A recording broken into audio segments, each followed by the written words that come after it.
चलिए दोस्तों, हम लोग अब स्टार्ट करते हैं 52 नंबर क्वेश्चन। 52 नंबर कह रहा है कैपेसिटर स्टार्ट मोटर में कैपेसिटर खाली स्थान के श्रेणी में कनेक्ट किया जाता है। तो इसका आंसर हो गया बी नंबर। स्टार्टिंग बाइंडिंग एवं सेंट्रीफ्यूगल स्विच के श्रेणी में लगाया हुआ रहता है। इसका आंसर हो जाएगा इसका आंसर हो जाएगा बी नंबर।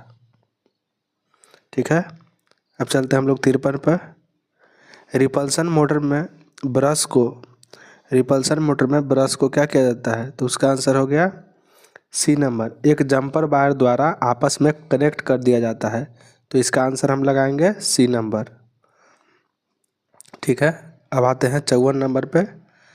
एक repulsion start induction run motor में सभी कम्यूटेटर सेगमेंट को खाली स्थान से शॉर्ट सर्किट किया जाता है।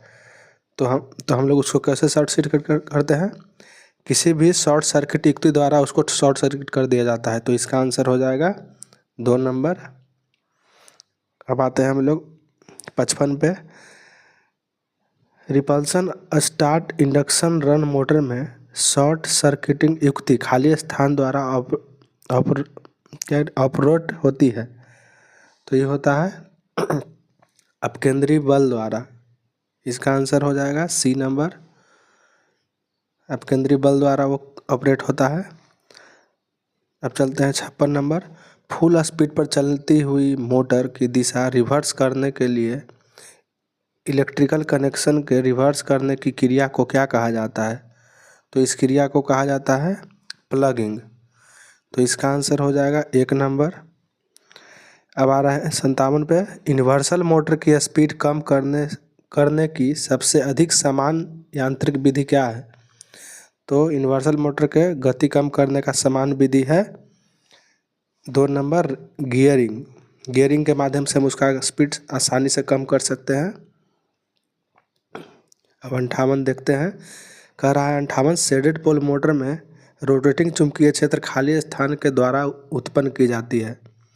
तो इसका आंसर हो जाएगा शेडिंग कुंडली के द्वारा शेडेड पोल मोटर में चुंबकीय क्षेत्र उत्पन्न किया जाता है। तो इसका आंसर हो जाएगा शेडिंग कुंडली 2 नंबर। अब आते हैं 59 नंबर पे।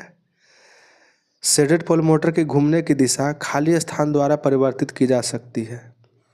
तो इसका हो जाएगा, इसको कभी भी किसी भी कंडीशन में परिवर्तित नहीं की जा सकती है। तो इसका आंसर हो जाएगा 4 नंबर। अब आते हैं 60 पे हम लोग। शेडेड पोल मोटर में घूमने की दिशा सदा होती है। तो शेडेड पोल मोटर में घूमने की दिशा जो होती है घूमने की, वो मेन पोल से शेडेड पोल की तरफ होती है, यानी मेन पोल से शेडेड पोल की तरफ। तो इसका आंसर हो जाएगा 2 नंबर, मेन पोल से शेडेड पोल की ओर। अब आते हैं हम लोग 61 पे। एक सिंगल फेज मोटर में क्या होता है? 61 नंबर में सेल्फ स्टार्ट नहीं होता है। सिंगल फेज मोटर जो भी होता है सेल्फ स्टार्ट नहीं होता है। तो इसका आंसर 1 हो जाएगा। 62 नंबर कह रहा है सिंगल फेज मोटर में स्टार्टिंग वाला घूर्ण एक कैपेसिटर को कनेक्ट कर सुधारा जा सकता है।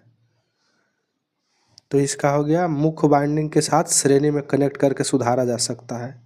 इसका आंसर हो गया बी नंबर।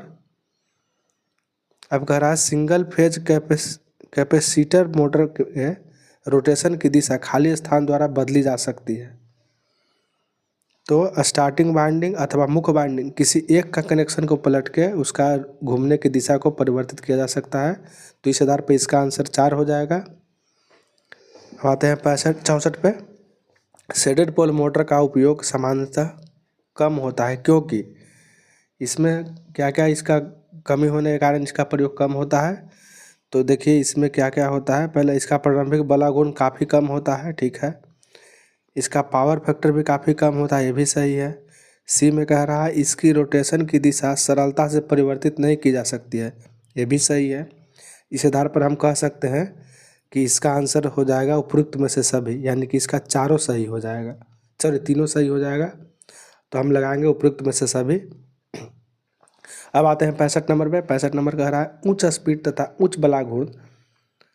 उच्च प्रारंभिक बलाघूर्ण की आवश्यकता होने पर किस मोटर को प्रयोग किया जाएगा? तो इस कंडीशन में हम लोग प्रयोग करेंगे कैपेसिटर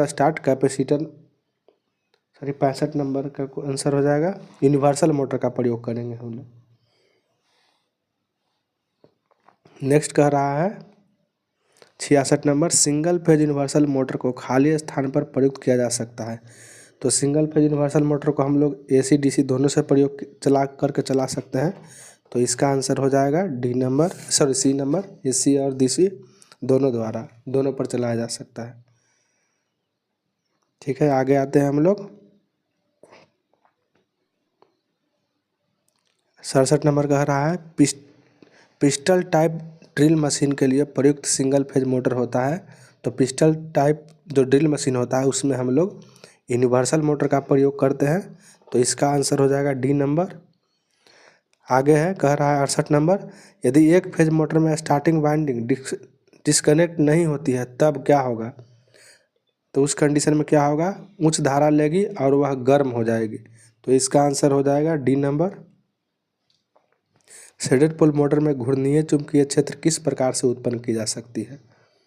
तो इसमें होगा शेडिंग पोल मोटर है तो इसका आंसर हो जाएगा शेडिंग कॉइल द्वारा चुंबकीय क्षेत्र उत्पन्न की जा सकती है। इसका आंसर C हो जाएगा। अब आते हैं 70 पे, स्प्लिट फेज मोटर की तुलना में कैपेसिटर मोटर का, तो स्प्लिट फेज मोटर की तुलना में कैपेसिटर मोटर का प्रारंभिक बलाघूर्ण उच्च होता है। तो इसका आंसर 1 हो जाएगा।